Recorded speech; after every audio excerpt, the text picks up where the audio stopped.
The person says good evening the first time, and then he has a demand, and she has a demand. Good evening, everyone. Good evening. All right, thank you. Thank you so much for coming out, which is very important for us given the weather outside, given all of the scares that we were going to have. But we're so happy that you chose to come out and spend this evening and afternoon with us. The other reason that we're very happy is that the Stone Center, as many of you know, many of you who've lived in this area for some time, is one of those places that has known struggle. And part of knowing that struggle is knowing that the community would be with them. And if you look at the bottom of this program and you look at the number of organizations that came together to help us bring these two special guests here, you can understand why we're so overjoyed and happy. I mean, this is kind of a demonstration of what we try to encourage in the university community. And that's not part of it, but that's somebody's at the wrong door. Like I say, it's story of our lives. We come to this program as part of a larger group of programs that have been happening in the area for the last couple of months. But that's not the only reason that we're happy to be here. This, as you know, is a very, very difficult time in this country. As much as we want to be optimistic, as much as we want to talk about progress, any talk of progress and any joy we may have over how far we've come has to be tempered with an understanding of what's happening to people who may not have the opportunity to come to programs like this, may not have access to some of the educational benefits that we enjoy here. So we're very, very mindful of our responsibility to keep them in our thoughts, keep them in our actions, and to actually be active ourselves. So the two guests that we have with us today, Kenneth D Morris Jr. and Robert J Benz, are going to talk with us a little bit and help us stay in that spirit of understanding the legacy of activism, the legacy of working for social justice that is very, very much a part of all of our histories and beings. The Stone Center has for the last 29 years and 8 months been doing these kinds of programs in order to keep this idea alive and also to build a community that understands that there are possibilities for advancement if we work together. The guest that we have is Kenneth D Morris Jr.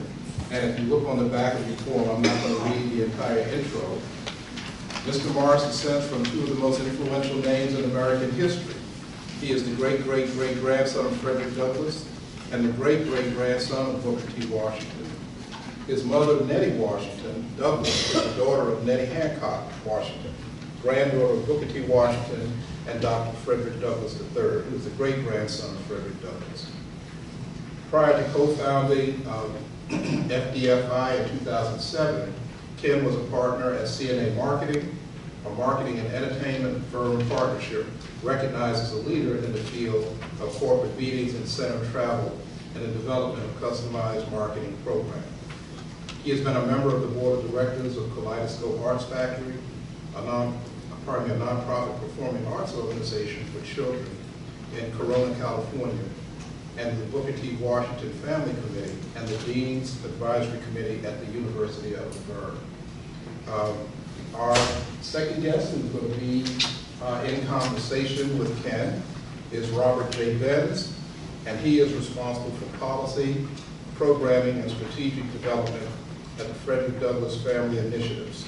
He created and led the development of FDFI's core philosophy behind its prevention education approach to human trafficking, which included projects such as the Frederick Douglass Dialogues, Abolition Days, 100 Days to Freedom, and he authored FDFI's curricular works, including History, Human Rights, and the Power of One, the Trafficking Free Community, and Globalized 13.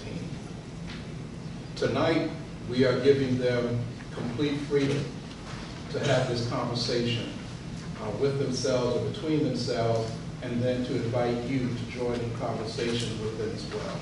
So we're going to ask them first to explore some of the ideas that have sort of animated their work and their lives and the lives and the work of FDFI, and then we'll bring you in. Before we do that, however, I would like you to welcome them to this area, which I will.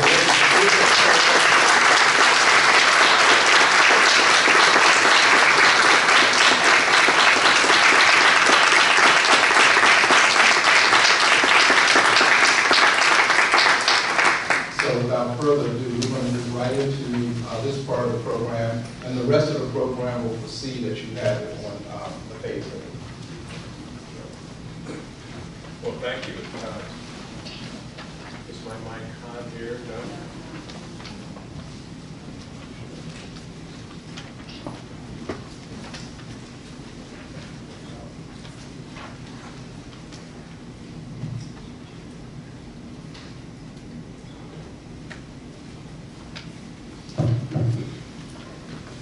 Thank you for having us. I think the more interesting than me talking to Ken tonight is us talking to you. I talk to him all the time. I'd like to find out what some of your thoughts and opinions are. But let me start with where we started as an organization. Ken and I have known each other for almost 30 years. We were in the travel industry together, and we each started our own businesses in the travel industry, and I have always known Ken's unique lineage, which,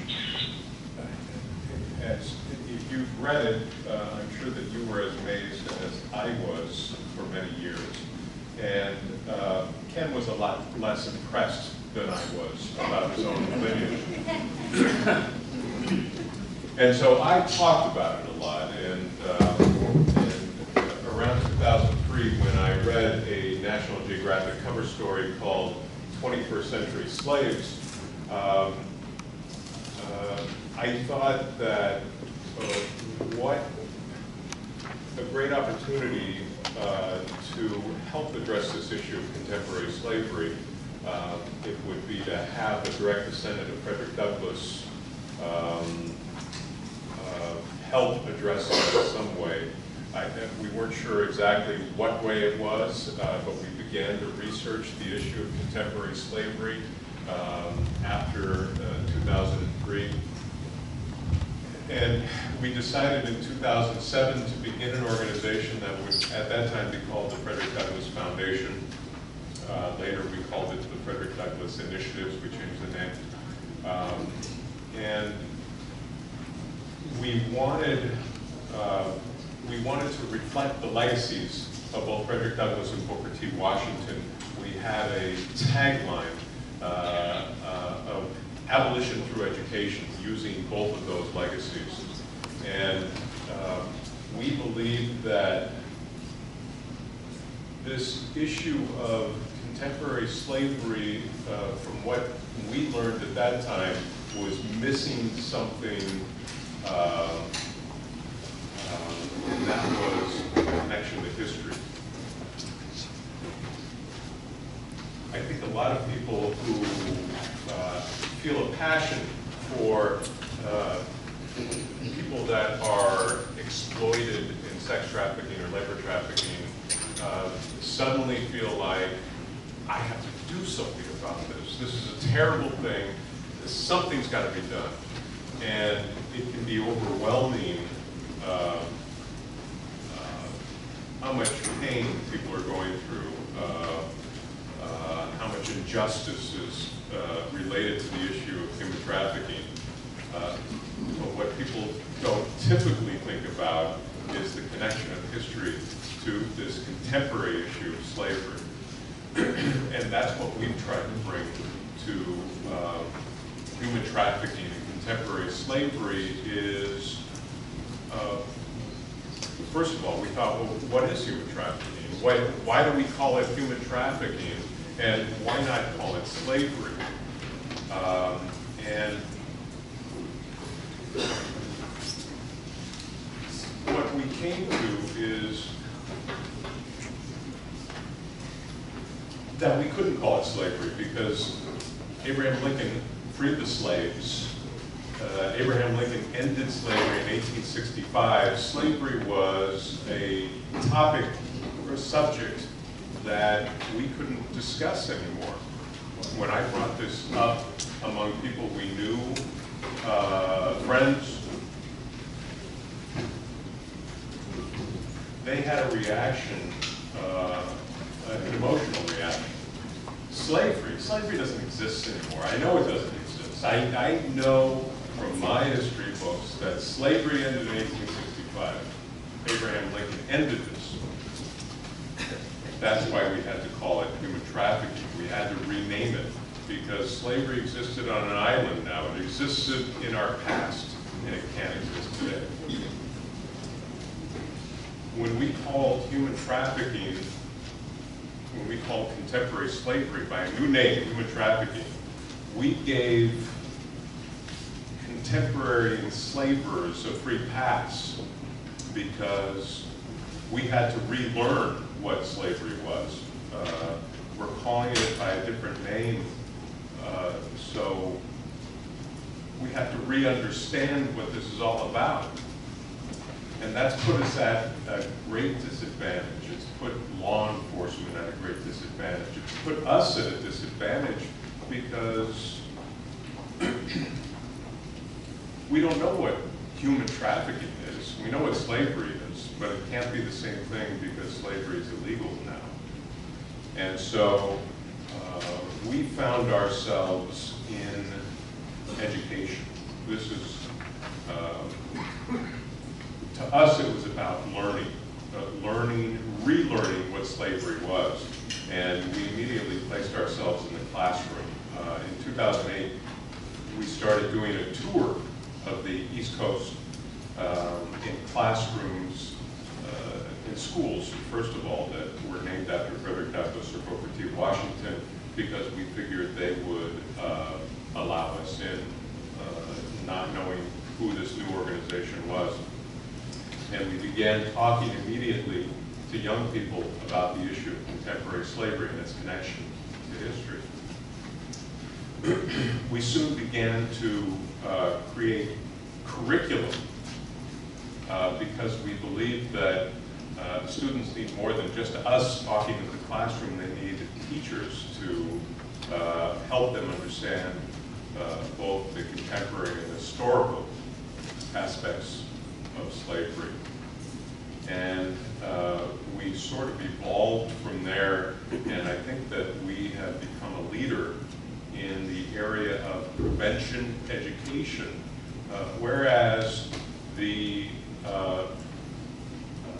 protocol called for helping the victims of human trafficking, and the money was spent on helping the victims of human trafficking. We believe that we need to reach young people before they become exploited in human trafficking, whether it's sex or labor. And we think that the best place to do that is to educate them in the classroom. The FBI has an old statistic that says that the victims of sex trafficking begin to be victimized somewhere between the ages of 11 and 14. Is that what started? When we started, it was 12 and 13, but it's getting younger and younger, so 11, I think, is the average age right now. So we believe that in order to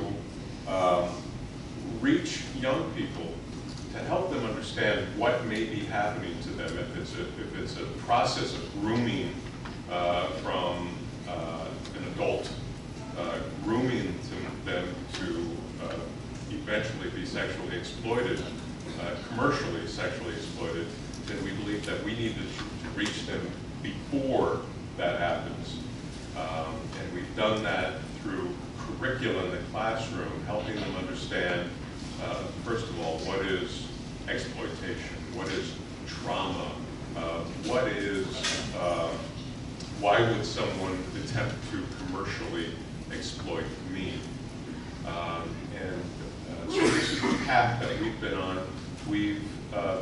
part of developing the largest prevention education program I believe that's ever been created. I don't know that that's saying so much, because we've never been in the classroom trying to educate young people about the issue of slavery.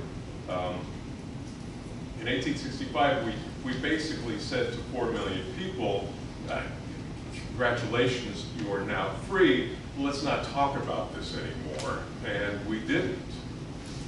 We stopped talking about the issue of slavery. We stopped talking about race and racism. And it's not surprising that we find ourselves in a vacuum of knowledge, that we find ourselves with issues of race, racism, and contemporary slavery, because the lack of knowledge begets these issues. So let me use that as an introduction to one of the people that I started the organization with, Ken Morris. Ken and I, and Ken's mother, Nettie Washington Douglas, began the organization in 2007. We continue it now as part of the legacy of Frederick Douglass and Booker T. Washington, but most of all, how those legacies can affect contemporary slavery. Ken? Thank you, Robert. Good evening, everyone. Good evening. Before I jump into my piece, I have to say some thank yous. James Williams, thank you very much for everything that you've done to bring us down here. Dr. Joe, thank you for everything today and opening up that beautiful space where the Tony Scott exhibit is to be able to have the interview this afternoon. We'd like to thank all of the sponsors again for bringing us down here, and thank all of you for being here. It's my honor and my privilege to be able to be with you this evening to talk about not only the work that we're doing, but this, what I think is incredible lineage that I carry. And so I always have to start right at the beginning, because when I meet people for the first time, the question, I get a couple of questions, but the first question is, so you're related to Frederick Douglass and Booker T. Washington? Well, what do you do? And they always follow that up with, and it better be good. So I'll talk a little bit about the carrying the weight of expectation early on in growing up around the images of my ancestor, where I felt like I was in a long, vast shadow for many years until we started doing the work that Robert outlined in his introduction. Then the other question that I get is, okay, so I know that the Douglass and Washington families weren't related to each other, or Douglass and Washington weren't related to each other. How is it you're related to both of them? Well, here's how it happened. And there are a couple of photographs that have been passing by, but it happened on my mother's side. And so my mother's father, Frederick Douglass III, is Frederick Douglass's great-grandson. And my mother's mother, Nettie Hancock Washington, was Booker T. Washington's granddaughter. My grandparents met in 1941 at Tuskegee Normal School and Institute, which we know is a school that Booker T. Washington founded in 1881. And they happened to be on campus the same day. My grandmother was born in Tuskegee, but she was living in Los Angeles at the time. My grandfather was a surgeon, and he had been commissioned down to Tuskegee by the Veterans Administration during World War II. So he was on campus. She happened to be home for the summer, and she was meeting some friends, and they were rushing across to get to the other side. My grandfather, I think, was going to the cafeteria. My grandmother was going to meet friends on the other side of campus, and they were rushing. They literally bumped into each other. They didn't know that the other descended from an historic family, and they fell in love at first sight and wound up getting married 3 months later. So perhaps there was a plan there. In fact, there is a book that we worked on called Picturing Frederick Douglass. We worked with 3 scholars to make the case that Frederick Douglass was the most photographed American of the 19th century. And in that book, there is a picture of Frederick Douglass that was taken at Tuskegee's commencement in 1884, I think. And it's the only known photograph of him actually giving a speech. And when you look at him giving the speech, there are several people that are on the platform with him. And when I was kind of analyzing that photograph, I noticed that one of those people was Booker T. Washington. And so I wonder if my ancestors would have ever imagined that 47 years later, their descendants would meet in that same space and then wind up getting married. And so when my mother was born, Lady Washington Douglass, she was the first person to unite the bloodlines in the family.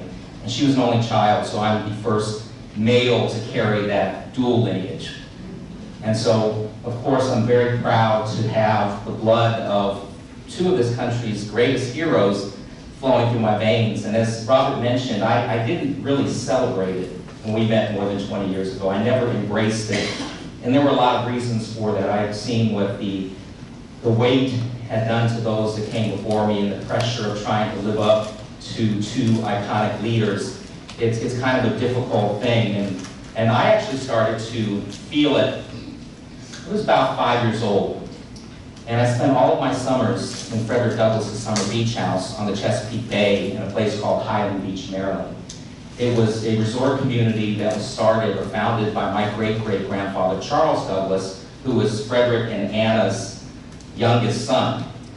And when Charles purchased this piece of property, he gave some of the plots, or sold some of the plots, but he kept one beautiful spot. And he asked his dad, he said, okay, are there any special features that you want in this house? And Frederick said, yes, I wanted to point in a certain direction, and at the top of the house, I want a tower. And what he wanted to do at the end of his life was he wanted to sit in that tower and look back across the Chesapeake Bay, and on the other side is the eastern shore of Maryland. It's the land where Frederick was born into slavery and where he toiled away in chains. Unfortunately, he passed away a couple of months before the house was completed, so he never got a chance to actually spend time there, but I spent all of my summers in that house. And my great-grandmother, Fanny Douglass, she lived to be 103 years old. And she met Frederick Douglass when she was a little girl in Atlanta. She didn't know at the time that she was going to grow up and marry his grandson Joseph, but that's exactly what happened. And so I would sit in the tower on Fanny's knee, and she would tell me first-hand stories about meeting Frederick Douglass. She used to call him the man with the great big white hair. Because that was the impression she got. This tall, Frederick was said to be about 6'4", and with this big white hair looking down on this young 8-year-old girl, that was the impression that she remembered. And then my Aunt Portia, who lived to be 95, was Booker T. Washington's daughter. And I remember sitting on her lap, and she would tell me first-hand stories about her father. And so when I introduce myself, and I have to say I'm the great-great-great-grandson, always got to count, great-great-great-grandson of Frederick Douglass, and the great-great-grandson of Booker T. Washington, that's a mouthful trying to say all of those greats. And it does sometimes make me feel like I am far removed.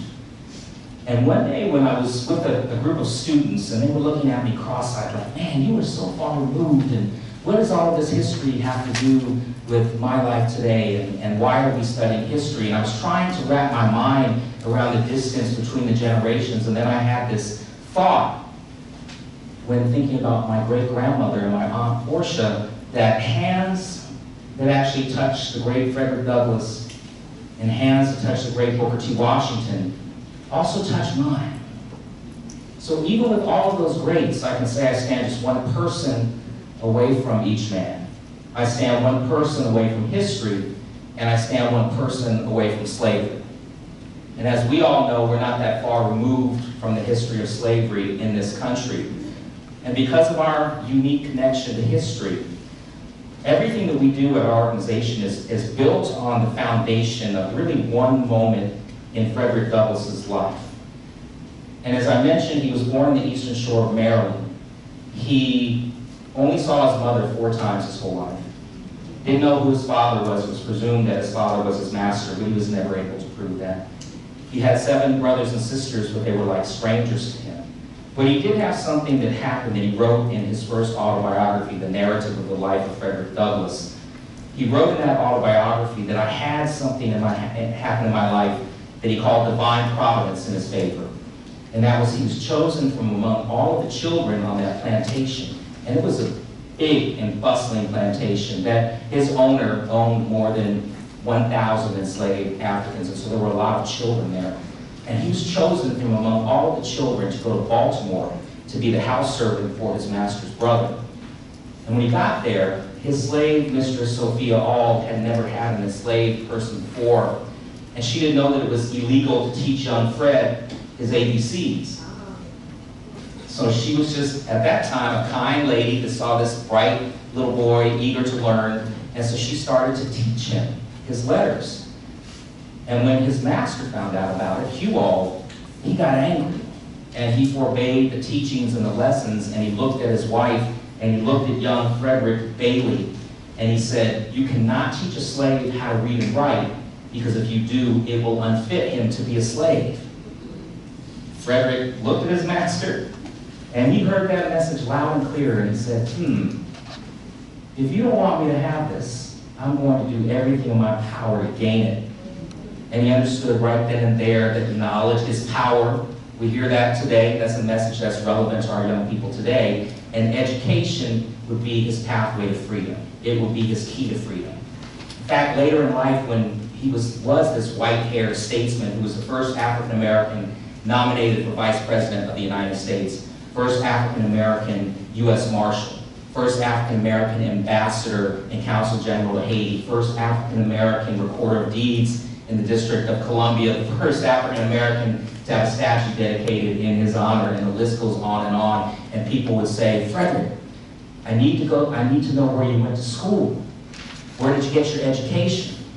And having never spent one day of his life in a classroom because it was illegal, as I just said, to teach an enslaved person to read and write, he would respond on occasion by saying, "My degree is written on my back." And so you have this little boy who had no family, he had no home, and he had no country. But in spite of all of it, he was able to rise up and through teaching himself to read and write, go on to affect change, positive change in the lives of millions of people, not only in this country, but in other parts of the world. And so at the foundation of everything that we do at the Frederick Douglass Family Initiatives is that statement that education will unfit him to be enslaved.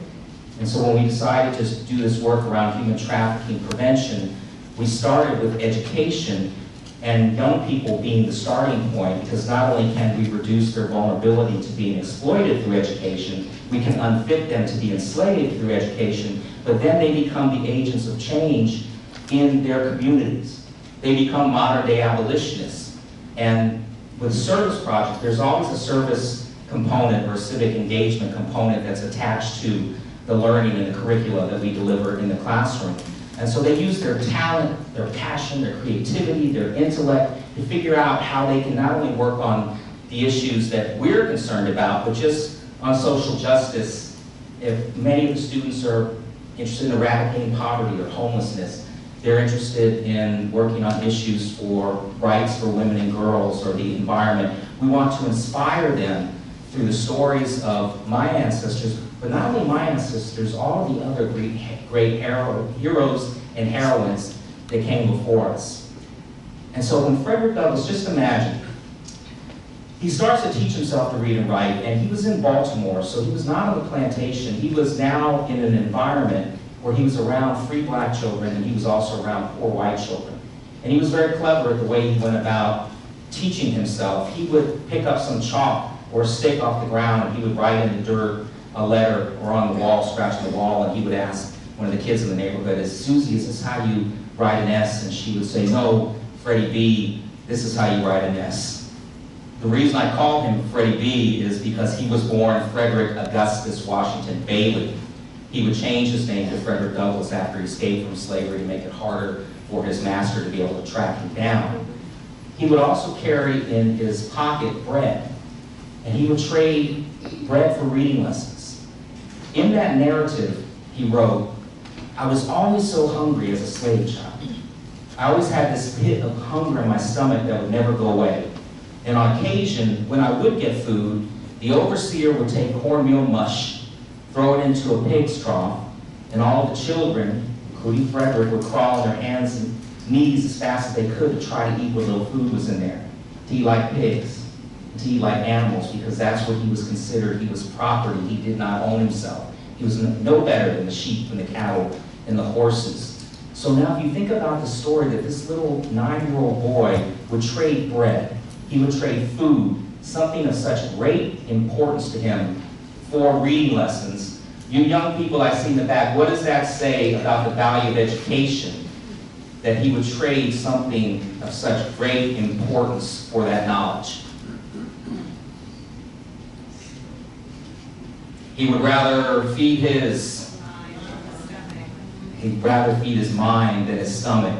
And that is a great lesson to learn. That's a message that is as relevant today as it ever was, that education is your pathway to freedom. Now, as Frederick Douglass unfits himself to be enslaved, he starts asking questions.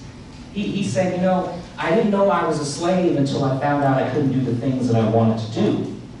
He's starting to think for himself. His master also said, if you teach him, if you give him a little bit, and I'm cleaning it up, but if you give him a little bit, he'll want to take a whole lot and he'll be running away with himself. And so he starts asking questions like, why am I a slave? And why do you own me? And how come I don't know my birthday when you know your birthday? And then he would turn to God and he would pray to God and he would say, God, I'm praying for deliverance. Am I meant to be a slave for life? Because my master puts on a suit every Sunday and he goes to church, and in the Word and in the Bible finds justification to come back and brutalize, dehumanize, exploit, rape, pillage, and plunder his property. I can't wrap my mind around that and what I now know, because one of the first books that I read was the Bible, and in the Bible I found that God didn't mean for me to be a slave for life, and he made the differentiation from what he called the slave-holding Christianity of the land versus the pure, peaceable, impartial Christianity of Christ. And so he's thinking for himself. And I don't have time to go through the whole story because we have to open this up for questions in a little bit.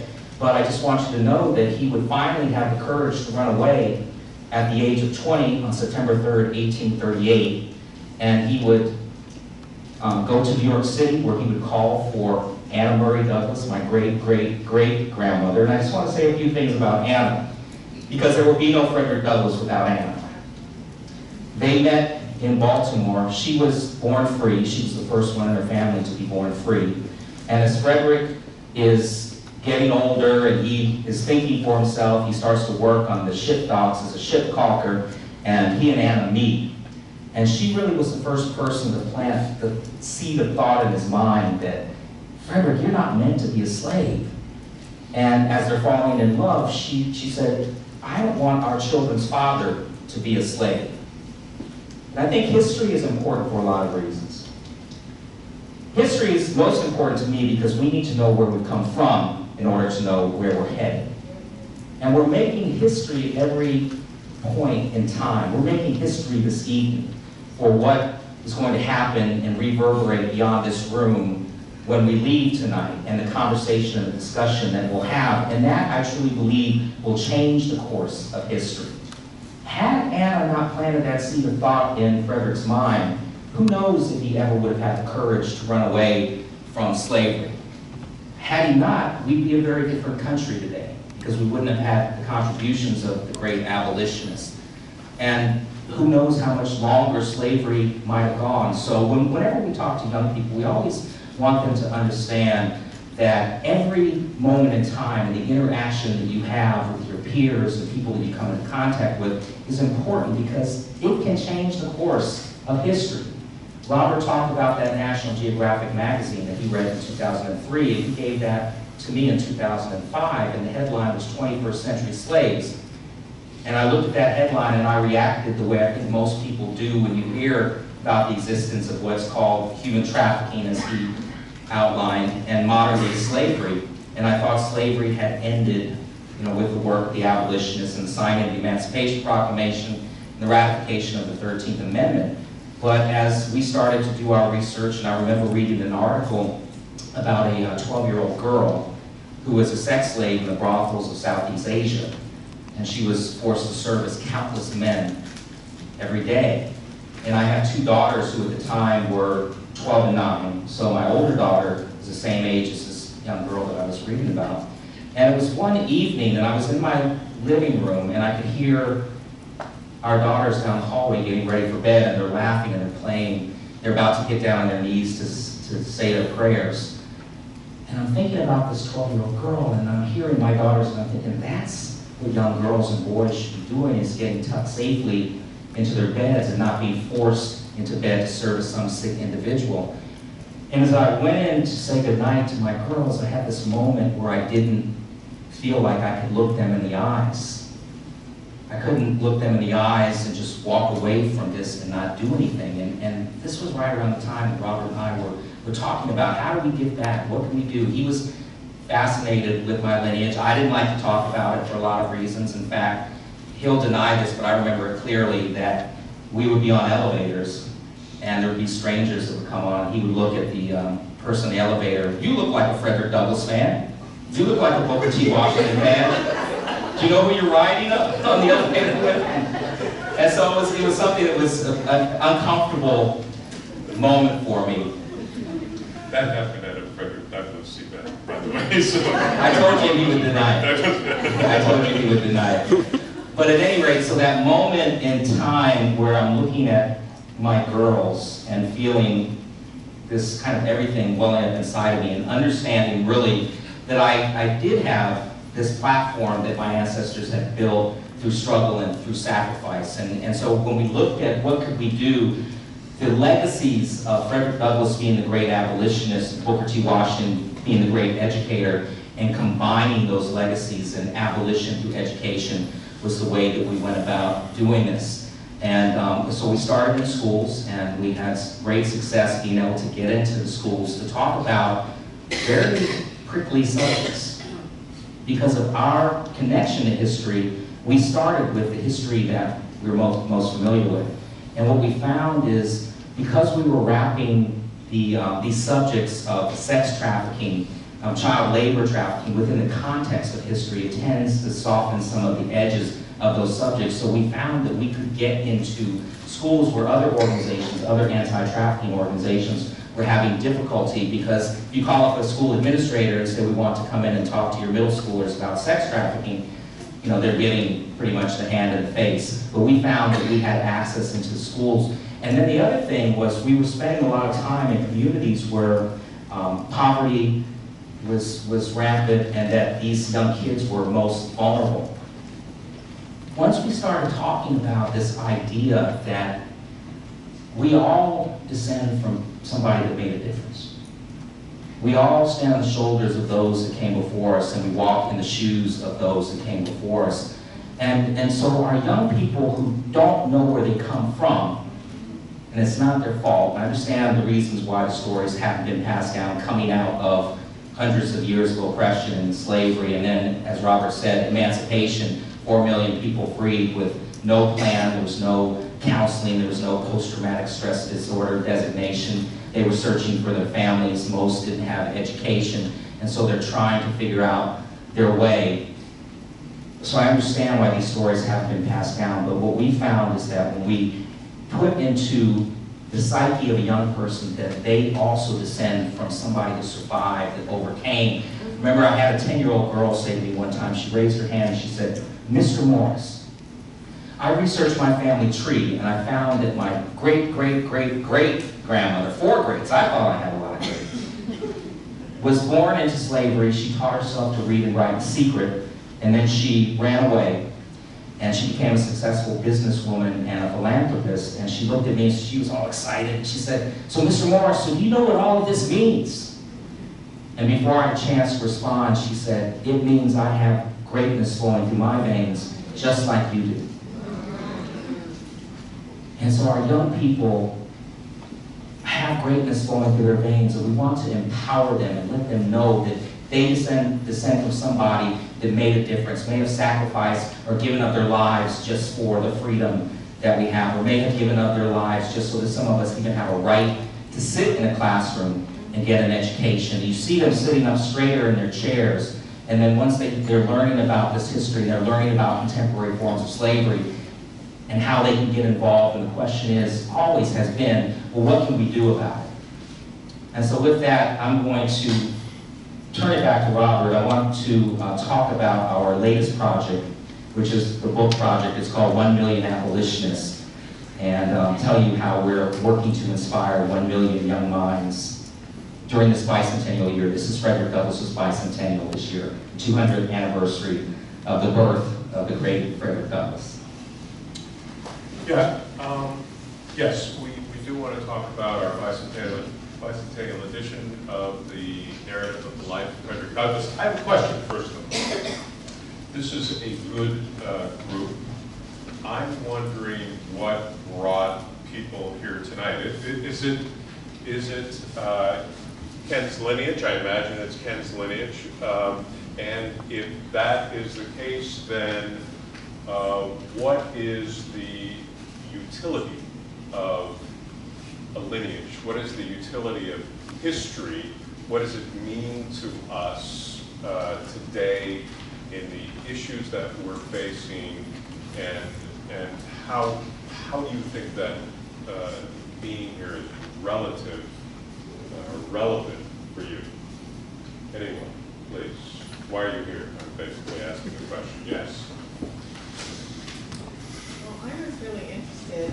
Thank you very much for your work. I also heard you on the state of things, and I followed all the programs locally, but I've been really interested in modern day trafficking and slavery and on the listserv of freed slaves, and I read about the tie-in between Olivia and some contemporary anti-slavery work, and so I was really interested in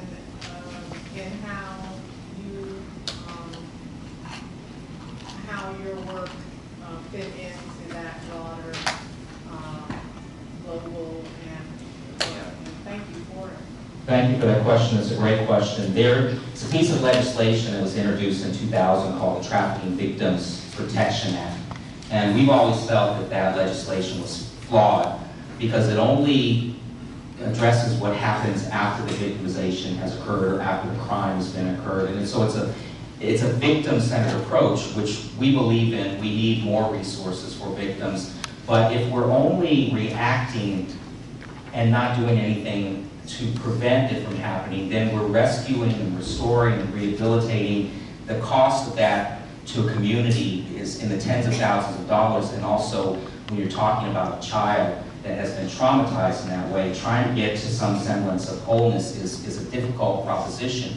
And so we've got this cycle of exploitation that just churns along, and as well-meaning as we are, as people with an abundance of heart, if we're just rescuing and restoring and rehabilitating and not preventing new victims from being spit into that cycle, then I ask, are we complicit in allowing the cycle to exist? So through education, we believe, again, I'll go back to the premise of what we do is to unfit communities to allow slavery to thrive and exist. And so we're doing a big project in California where we've introduced training of educators and other school personnel, protocol for responding to incidents of human trafficking, working with agencies and communities, law enforcement, child protective services, any entity that needs to be prepared to respond to a disclosure in the classroom. And then those teachers that are being trained are delivering a prevention curriculum. That's starting in the 5th grade in California, continues in the 7th grade, the 9th grade, and then the 11th grade, it's in a U.S. history class because that service component that I talked about is attached to it. And so now that they've had 3 prior years of education, then they go out to the community and they work on issues around this. And so we really believe that that institutionalized knowledge that's ongoing is the way that we're going to reduce the vulnerability from young people to being trafficked. We worked on that legislation, the Trafficking Victims Protection Act. It's reauthorized every 4 years. And we were able to get it passed through the House last year, named for Frederick Douglass in honor of his bicentennial, and then adding to it Frederick Douglass Trafficking Prevention and Protection Act. Yeah, we sort of saw the original legislation, the Trafficking Victims Protection Act of 2000, which was then reauthorized every 3 or 4 years, as a script for the film Taken. Anyone seen the film Taken?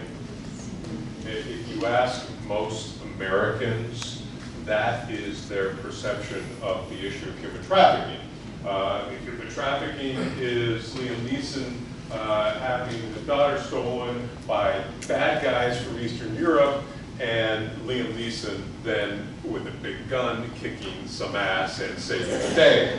And that's what human trafficking looks like for Americans, and that ain't what it looks like.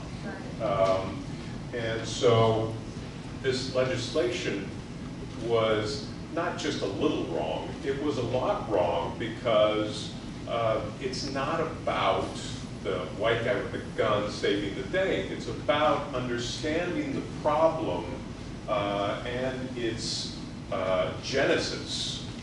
That's what we believe. And so Representative Chris Smith, it's his legislation originally. You can't blame people for being wrong initially.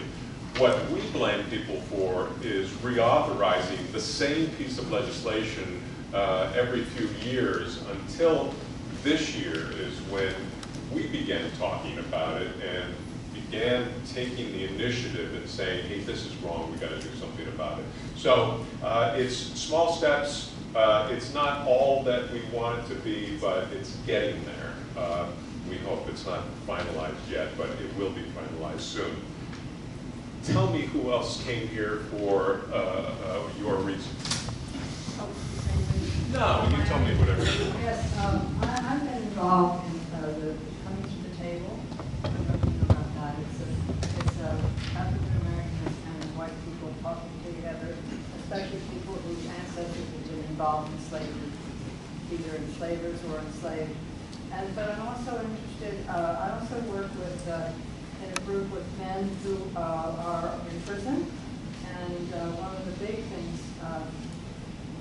I mean, the African-American percentage of African-Americans in prison because of drugs, and to me that's that's an enslaving situation too, is they get onto drugs because again,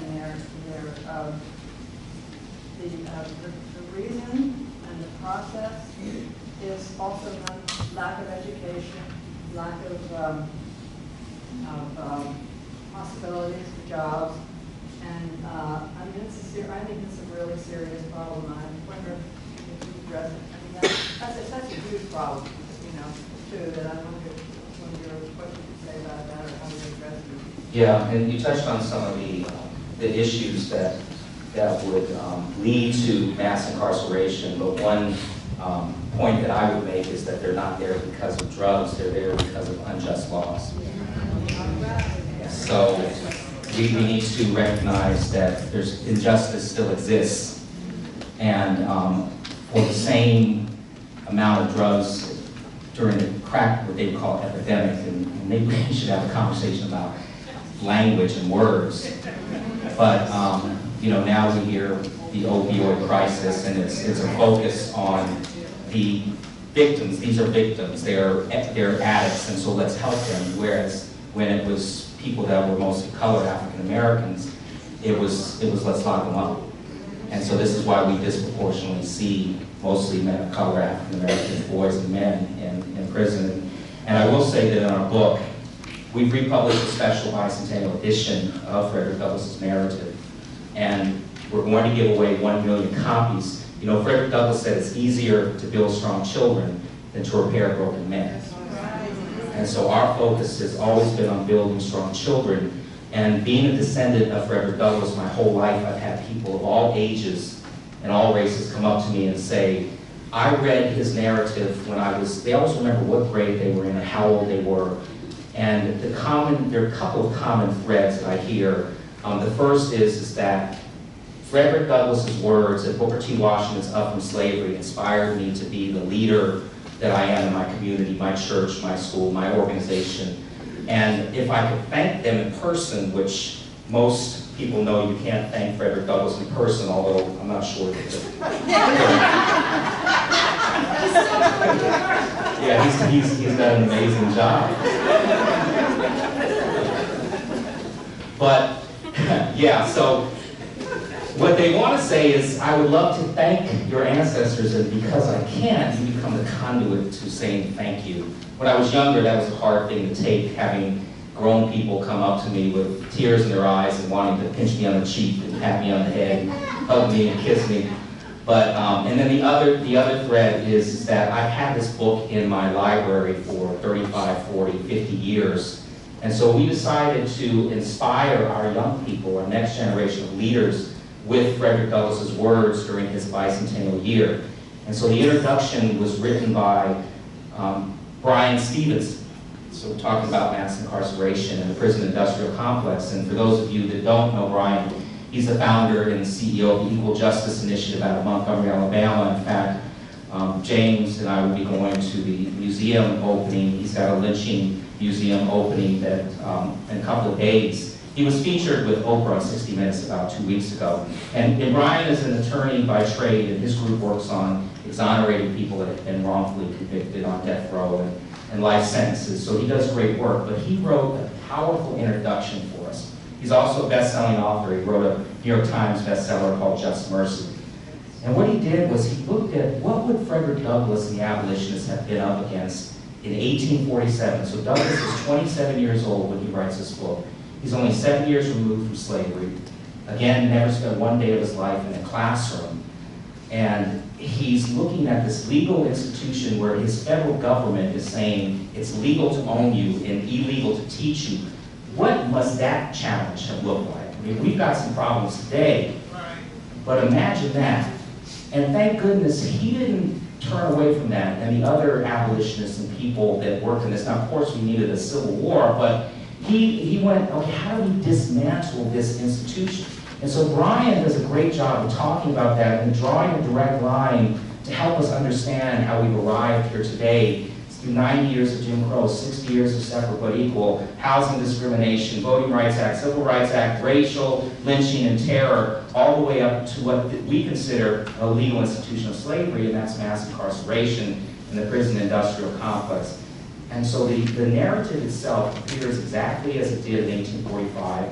The Library of Congress named that book one of the 88 books that shaped America. But we've also plugged in some other pieces because we wanted it to speak to young people, to the challenges that we face, young people face in communities, and so that they could begin to look at these institutions that conspire to keep communities of color down, that conspire to keep poor and oppressed communities down. And in the same way that Frederick Douglass freed himself from mental bondage and he started asking critical questions about his condition, we're seeing young people doing the same thing. And I think you guys call it, I had somebody correct me the other day. They said, what you're talking about, I kept saying mental bondage, and somebody said, no, Ms. Morris, what you're talking about is stay woke. Get woke.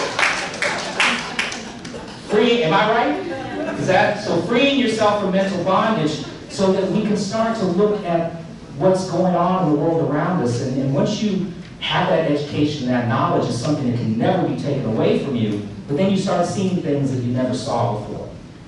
And so we see leadership with the students out of Parkland and what they're doing around gun rights laws. And we've always believed that young people are the ones that are going to help us affect change on these tough subjects.